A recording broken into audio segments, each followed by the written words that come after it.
پر ہاتھ لگاتا ہے، ٹائم پر چھوڑ دیتا ہے، لیکن وہی مزدور جب اپنے گھر میں کام کرتا ہے تو ٹائم نہیں دیکھتا بلکہ ٹائم کام کرتا ہے۔ سمجھ گئے آپ؟ اسی لیے دین کا کام جو کر رہے ہیں ان کا ساتھ دیجئے، اور ان جلسوں کو جو آپ نے آج ویران کر دیا ہے، یہ یاد رکھو، جب تک اللہ اور اس کے رسول کا ذکر نہیں کرو گے گاؤں کے اندر خوشحالی نہیں آئے گی۔ یہ مولانا عبد الرحمن صاحب کا شکریہ ادا کرو، جو سہارا بنے، کرا تم نہیں ہے، کرا تمہارے بچوں نہیں ہے، کرا تمہارے نوجوانوں نہیں ہے، لیکن یہ ذریعہ بنے ہیں۔ مبارکباد ہے ان کو اور تم کو اور تمہاری اولاد کو، تمہارے ان نوجوان طبقے کو جنہوں نے دین کے اس کام میں آج حصہ لیا۔ اللہ ان کے اس تحفے کو قبول فرمائے، اس کا نعم البدل دنیا اور آخرت میں نصیب فرمائے۔ لیکن جلسے مدرسے یہ ویران مت کرو، یہ جگہ ہے دین کا کام کرنے کی، دین حاصل کرنے کی۔ جس بستی کے اندر اللہ کا ذکر ہوتا ہے، رحمت کے فرشتوں کا نزول ہوتا ہے۔ یہ ہر سال مولانا عبد الرحمن جلسہ کرواتے ہیں۔ جتنے بھی جلسے تمہارے یہاں ہوتے ہوں گے، جتنے مولانا اور امام صاحب کروا رہے ہوں گے، ان کا شکریہ ادا کرو۔ انہیں فکر ہے کہ ہماری بستی کے اندر کوئی مصیبت نہیں آئے، اللہ و رسول کا ہم ذکر کریں گے تاکہ اس بستی کے اندر کوئی بڑی بیماری نہیں آئے۔ اور جہاں اللہ اور اس کے رسول کا ذکر ہوتا ہے وہاں سے بے شمار بلائیں اور مصیبتیں دور ہوتی چلی جائیں۔ اس جلسوں کے ذریعے علماء کے چہرے کی زیارت ہوتی ہے، کتنے بڑے ثواب کی بات ہے۔ ہمارے پیغمبر، لاجواب پیغمبر دنیا کے اندر تشریف لائے، آپ کی زندگی کا کوئی جواب نہیں۔ قرآن نے کہا لَقَدْ كَانَ لَكُمْ فِي رَسُولِ اللَّهِ أُسْوَةٌ حَسَنَةٌ، میرے محبوب کی زندگی تمہارے لیے نمونہ عمل ہے۔ سرکار کی زندگی کو پڑھیے اور اس پر عمل کیجیے۔ آپ کو کامیاب ہونا ہے، آپ دنیا کے ہیرو کو مت پڑھو، مدینے کے تاجدار کو پڑھو۔ آپ کا کام نہیں چل رہا ہے، کام کیسے کرنا چاہیے، تجارت کیسے کرنی چاہیے، بزنس کیسے کرنا چاہیے، حضور کو پڑھیں، حضور کے صحابہ کو پڑھیں، حضور کے غلاموں کو پڑھیں۔ آپ کو امامت کرنی ہے تو حضور کے غلاموں کو پڑھیں۔ آپ کو قوم کی سیادت کرنی ہے، قیادت کرنی ہے تو آپ حضور کو پڑھیں، حضور کے صحابہ کو پڑھیں، گھر کے اندر کتابیں لا کے رکھیں۔ آج میں لکھیم پور میں امامت کرتی ہوں، اس وقت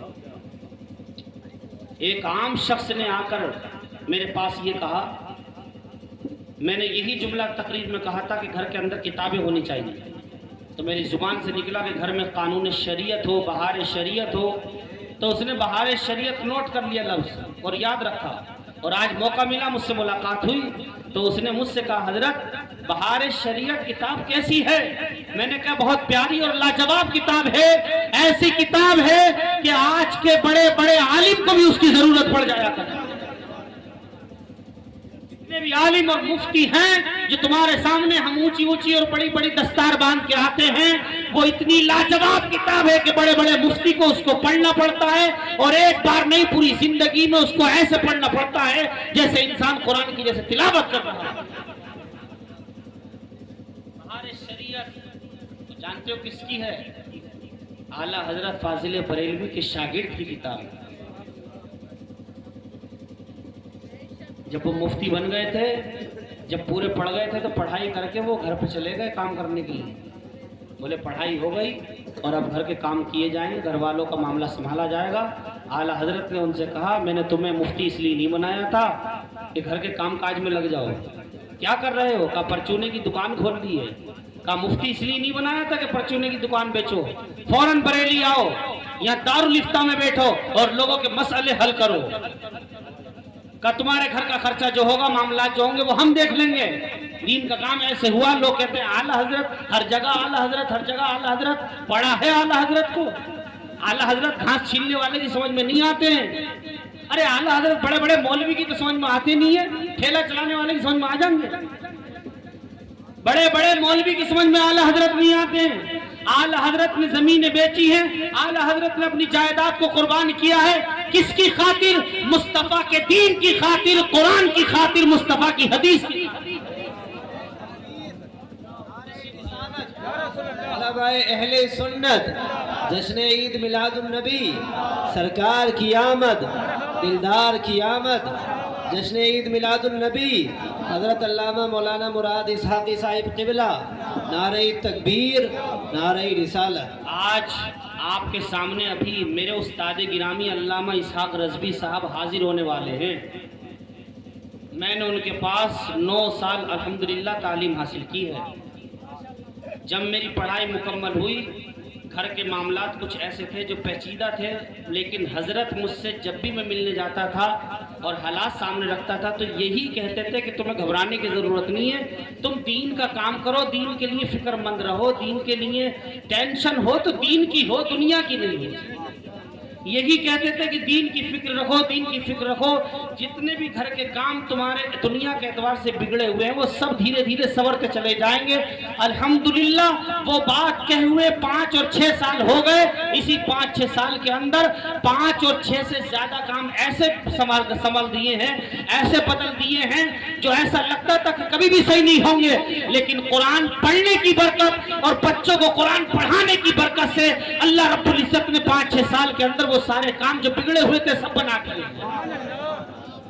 یہ میرے استاذ کی دعا لگی ہوئی تھی اور انہوں نے کہا تھا تمہیں مایوس ہونے کی ضرورت نہیں ہے، تم جب دین کی فکر کرو گے تو اللہ تعالیٰ تمہارے سارے کام خود بخود بنا دے گا۔ اعلیٰ حضرت نے فرمایا تمہیں مفتی اس لیے نہیں بنایا کہ پرچونے کی دکان بیچنا، آؤ بریلی آؤ، یہاں بیٹھ کر بچوں کو پڑھاؤ، فتویٰ لکھو، قوم کے مسئلے حل کرو، اس قوم کو اچھا مسئلہ دو، دین بتاؤ، دین سکھاؤ، تمہارے گھر کے معاملات ہم نپٹائیں گے۔ بالکل ایسا ہی ہوا۔ اتنا بڑا مفتی اگر پرچونے کی دکان پہ رہ جاتا تو قوم کے لیے کوئی کارنامہ نہیں کر کے جاتا۔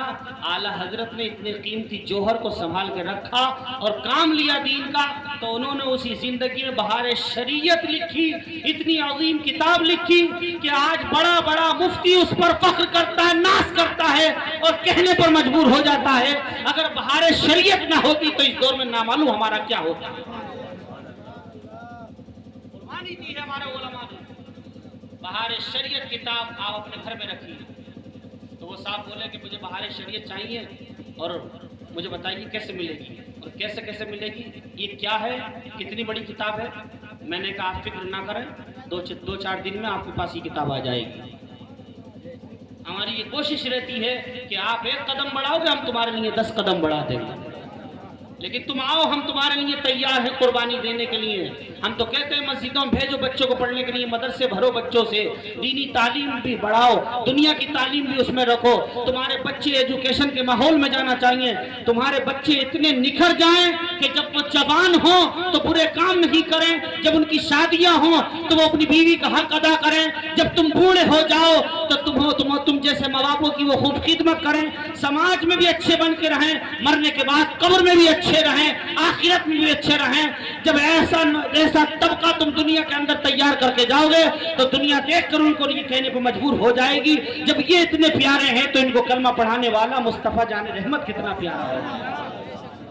بس میں اپنی بات کو یہی ختم کرتا ہوں اور آپ سے یہی کہنا چاہتا ہوں، آپ میرے بڑے ہو، اسلامی رشتے سے سب میرے بھائی ہیں، بزرگ ہیں، میرے سر کے تاج ہیں۔ اپنے گاؤں کو اگر بدلنا ہے تو ائمہ علماء کے ساتھ کبھی غداری مت کرنا، ان کے ساتھ مل کے چلنا اور دین کے لیول کو اونچا بناؤ۔ یہاں یہ جو آج جلسے میں 2-4 لوگ دکھائی دے رہے ہیں، اتنا چھوٹا گاؤں نہیں ہے، بہت بڑا گاؤں ہے۔ گاؤں میں نے بھی دیکھا ہے، تمہاری یہ تقریریں میں نے بہت کری ہے، لیکن صرف تھوڑا دھیان نہیں، ہمیں دھیان کو ادھر لے کے آنا ہے۔ ہمارا کام کیا ہے؟ قرآن کہتا ہے یأمرون بالمعروف وینہون عن المنکر۔ تمہارا کام یہ ہے کہ تم ایک دوسرے کو نیکی کا حکم دیتے ہو اور برائی سے روکتے ہو۔ تو ہمیں ہر شخص کو یہی کرنا ہے کہ ہم جب تک جئیں گے انشاءاللہ ایک دوسرے کو نیکی کا حکم، خود بھی نیکی کریں گے، دوسروں سے بھی نیکی کروائیں گے، خود بھی برے کاموں سے رکیں گے اور انشاءاللہ اپنے مسلمان بھائی کو بھی برائی سے، اور سے بولو، برائی سے روکیں گے۔ آج کی رات کے صدقے میں اللہ مجھے اور آپ سب کو عمل کی توفیق عطا فرمائے۔ توبہ کیجیے، پڑھیے استغفر اللہ ربی من کل ذنب واتوب الیہ، کلمہ شریف کا وٹ کیجیے، لا الہ الا اللہ محمد الرسول اللہ وما علینا الا البلاغ۔ السلام علیکم۔